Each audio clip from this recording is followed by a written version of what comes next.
I am talking to Jada Black Beauty, Alicia Luncheon, Chasity Moore, and Dominique Da Diva about how we can bridge the gap between trans and cisgender women. And we don't want to do the lip service. We want to really get into it. Okay. I want to read a startling statistic, ladies. 53% of transgender people report being harassed or disrespected in a public accommodation, which is a bathroom. What are your thoughts on this statistic that 53% report being harassed? I didn't know that. That's a lot. I had no idea. Yeah. I believe it's true. Go ahead. I'm sorry. Okay, no, it's okay. I believe that it's true because when this bathroom thing came out with Trump, when Trump was in office, that's when the whole bathroom thing became a thing. It was never a thing before Trump made it a thing. Because Obama fought really hard for that. That is correct. Yeah, and it's like, I didn't know that it was that high either, because it is something that amongst the trans community where you have passable privilege, and sometimes we don't really realize that there is a privilege in being passable. So some of us didn't even realize how big of a thing that may be with the bathroom thing, because it's like we've been going to the bathroom for years and no one has ever bothered us. But if you don't have that passable privilege, then that could become a problem. But my thing is, do you really think that a trans woman is going in the bathroom to violate a woman or mess with a woman? I don't understand why it became such a problem. There's so many issues that become a problem. I just want us to normalize us being human first. Well, the right talking points, which I think are absolutely ridiculous, but because they kind of criminalize and demonize transgender women, they'll say, "Well, I bring my children in there, and they may want to." They automatically assume that that you're child molesters or you want to deal with their children, and I think that's very cruel in itself to just assume that. Yeah, and speaking on that, speaking on that, I think that's even where a lot of homophobia and transphobe comes from. I think a lot of people who maybe have trauma from their past, who may have been molested or what have you, they seem to equate that with homosexuality or transphobia or something, when the majority of the people who are doing that are cis heterosexual people who are living a heterosexual life. And I think that they equate that a lot of times with homosexuality because it was maybe a man who did it or what have you or whoever. And a lot of times I feel like that's where that phobia stems from outside of the church.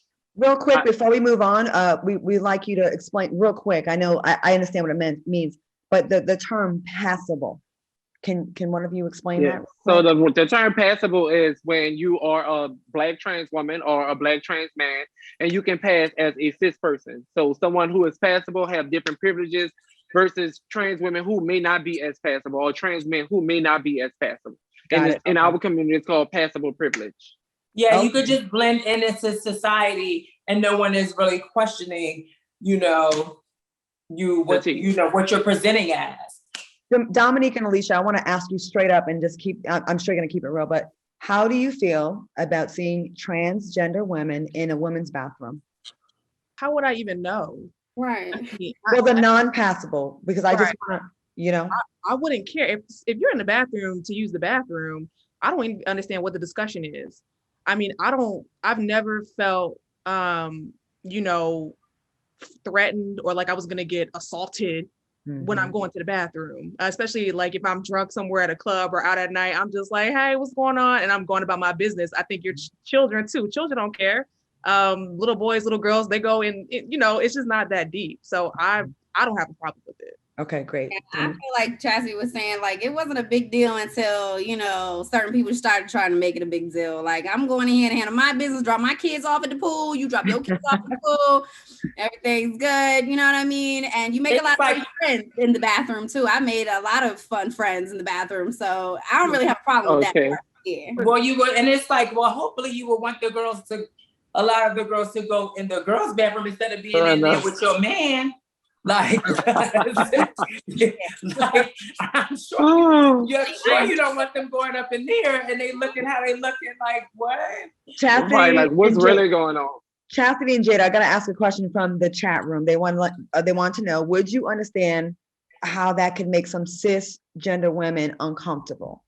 I'm going to the restroom. I'm not going up in there to touch your makeup. I don't. I really don't, because I know that when I'm using the bathroom, that's what I'm going to do. And that's it. You know, so I don't understand how it would make someone feel uncomfortable. Do you think And they don't need a transgender restroom. Do you think the problem is that there's a lot of the ignorance in America that they automatically assume if you're trans or if you're a homosexual, that you're a sexual deviant and you're villainous and you're just there to just prey on everybody? I think that's what they try to shove down everybody's throat. I think what it really is, to be honest, people have this perception of trans women, and then they take it and create it to what they want it to be like. You know, when you see trans women on media, they be like, oh, this celebrity slept with a trans person. The whole world goes into uproar as if transgender people are aliens. Transgender people have been around for many of years. And I think if people did the work and they educated themselves on who Black trans women are, I think they wouldn't have this misception of Black transgender people. Okay. They like over sexualize us. Like it's this like, I don't understand like why they are so obsessed with the genitalia of trans people. Like no matter what the topic is, no matter who it is, it could be a child, it could be whoever, right. But if they're transgender, the next question or what they're saying is something about their genitalia. Do you have? Like, why is it that we always go to the genitalia? That is like the first thing, as if that is what defines us. And they can't say they don't like it because we are number one on Pornhub. So they can't say they're paying attention. Alicia, and there are a plethora of girls.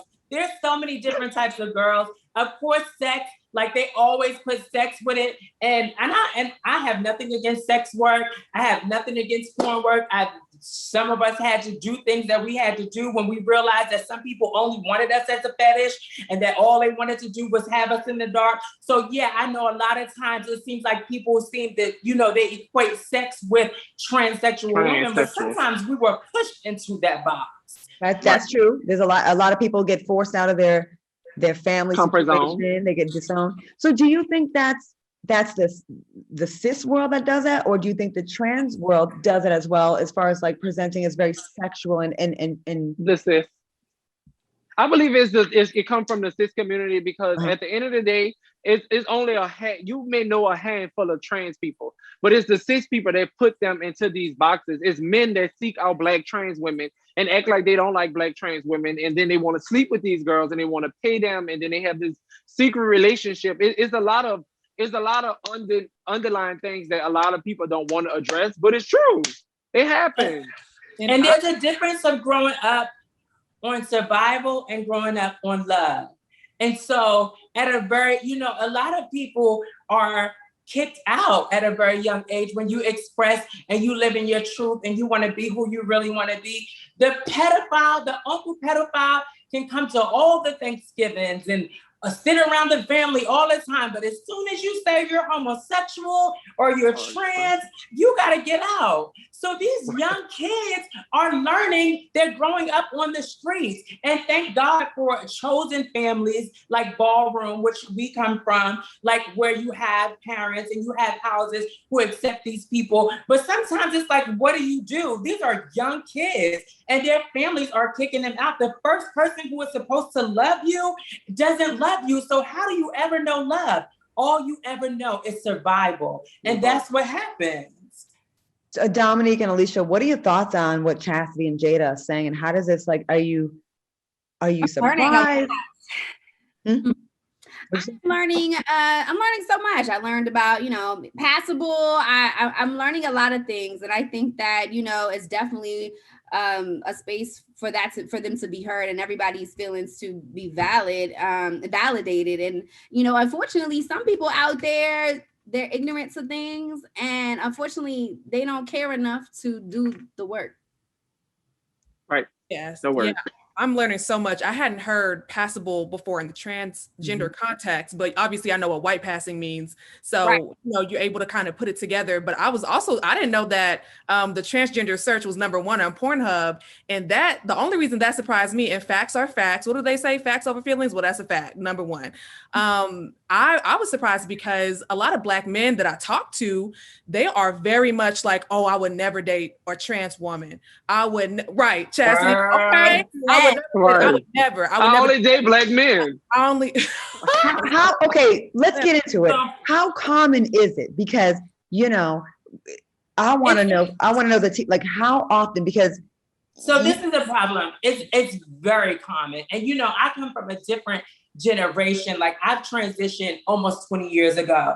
And so, it's been happening. And I came from when we were stealth, like when we weren't out, like it wasn't, we were kind of behind closed doors or whatever. And so what my problem is, and the reason that I feel like that we should be allies with cis women is because they tend to emasculate these men and want to call them gay and all these different things for messing with a trans woman, which makes them become DL. And which makes them feel like they have to hide who they're attracted to. And so that's why it's very big. And like you said, it's the #1 search. And I mean, I can tell you out of 20 men, I might have been rejected by 2. Like, you know what I'm saying? So like, it's not, Can we put that on cis women though? Because some men are just not confident in themselves enough and they're just making their own decisions and they just don't want to be accountable for and that's okay, because let me say this. I want to say this, piggyback off of Chastity. We're not saying like we're Black and trans and people need to date us. No, we're saying that we date Black men, and whether they want to acknowledge it or not, they are attracted to women. I think all men love trans women, and I always say that. I have uncles that love me. I never say they all want to sleep with us, but we all know somebody. We all grew up with someone that is trans or gay or, in that type scene or whatever. I only date Black men. So, for a man to be like, oh, because I don't date, I would never. This Atlanta. So can I ask you something? This is Atlanta. I want to ask something, and this may hit a nerve, but I think to have growth, we got to sometimes have some growing pains. Should men be demonized if they say they do not want to date a trans woman? Should they be demonized and canceled? Because I've seen that happen with some men that, what do y'all think about that?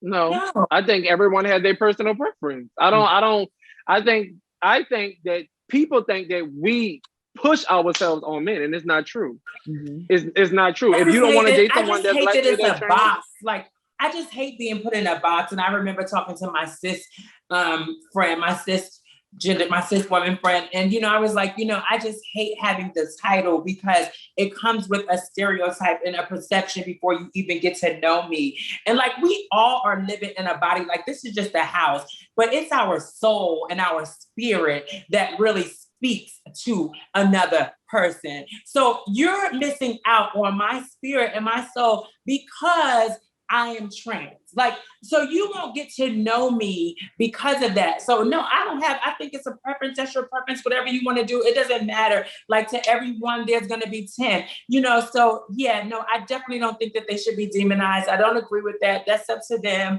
There's many more men that will, So.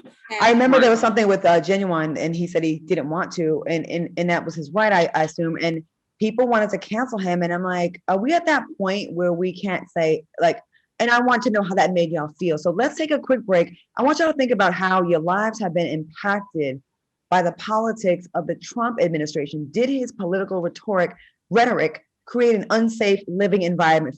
I think there's a little bit of a reservation to say the wrong thing, because I've definitely been dragged for, saying the wrong thing. And then I invited a panel of transgender women to my radio show to educate myself as well. And I'm gonna say this: there's a lot of cisgender women that do not like that they have to now change what they're called into cisgender. Like, why can't I just be called a woman? I want to talk about that. Dominique, I know you've said some things about that as well. Like, how do you feel about that, the label?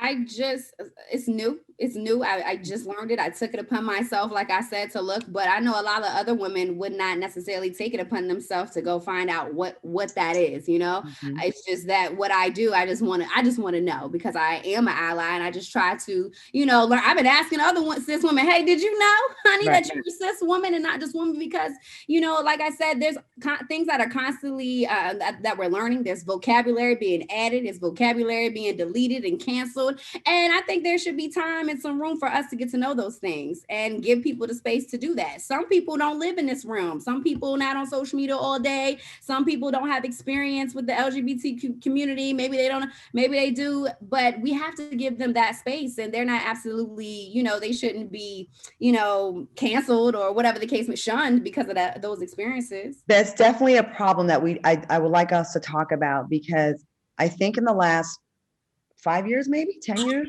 there's been a lot of changes, a lot of advances, and a lot of like we've seen the trans community has been more visible. I know the trans community has been around for a long time, but as far as being visible and having recognizable faces out front and center. And I feel like there's some people that may ask a question, and the question will be deemed ignorant and hateful when it's a question. And I believe questions are there to get answers. So how do we have these conversations when someone's coming in the conversation, they have no education, they have no awareness, they have no transgender friends in their circles, and they say, are you a man that wants to be a woman? And then people say, what do you mean? That's, you know, and they jump down your throat. I think that doesn't get us anywhere. Right. And y'all know that what I'm talking about. Right. We don't get anywhere when we're like people. I feel like in this conversation, almost there's a fear of, okay, I can't say that. Saying the wrong thing. Right. And getting really, dragged. But I think, and malice. And I think sometimes when people are expressing their opinions, people forget that everything isn't meant in malice. Everything isn't meant in harm. Some people are literally just asking, or maybe don't know how to ask, or maybe they feel like they can't really share. I know a lot of people was mad at Lil Mama this week, and she done said a whole lot of stuff. But did she was late. anybody pay attention to the part where she did say that some heterosexual people may not feel like they can speak up in fear of being labeled before being heard? Did anybody hear that part? Is that a valid feeling that she can have, or she shouldn't have that feeling either? Did anybody say that there were books and definitions and things you can go read? Yeah, like, well, I quote Claudia. Like, and Little Mama's been all in the ballroom and all that stuff. So she's ready to get her life when she's out there. But yet and still you get on here and you say things that are disrespectful to us. And, you know, like Claudia said one time before, if you say it the first time, it may be something you don't understand. But if you say it again, then you're just being disrespectful. So once you know something and you keep on the repetition of it and you're repeating this, then you're not trying to learn. You want to spread the narrative that you want spread it, and you want it to catch on like a wildfire so that everyone else can use it. So I think this is where we start asking questions. A cis woman? I think we need to start, as people, we need to start asking transgender people questions and not being scared. Because I can understand that everybody may not have the education, like Claudia said earlier, but it's asking questions. It's like, you know, you see a presenting woman in front of you, you can ask, you know, what are your pronouns? Some people may get offended, some people may not. I'm the type of person, I feel like if you want to know something, you ask. You don't walk up to a trans person and say, oh, you look like a woman, you a man trying to be a woman. It's like, you know, it's kind of like common sense in a sense, you know, just like people assume that you're a trans woman and then you still have a penis or a lady part, however you want to call it, you know, and they go straight to the genitalia. It's all about asking questions, and then it's about educating yourself after you ask the question.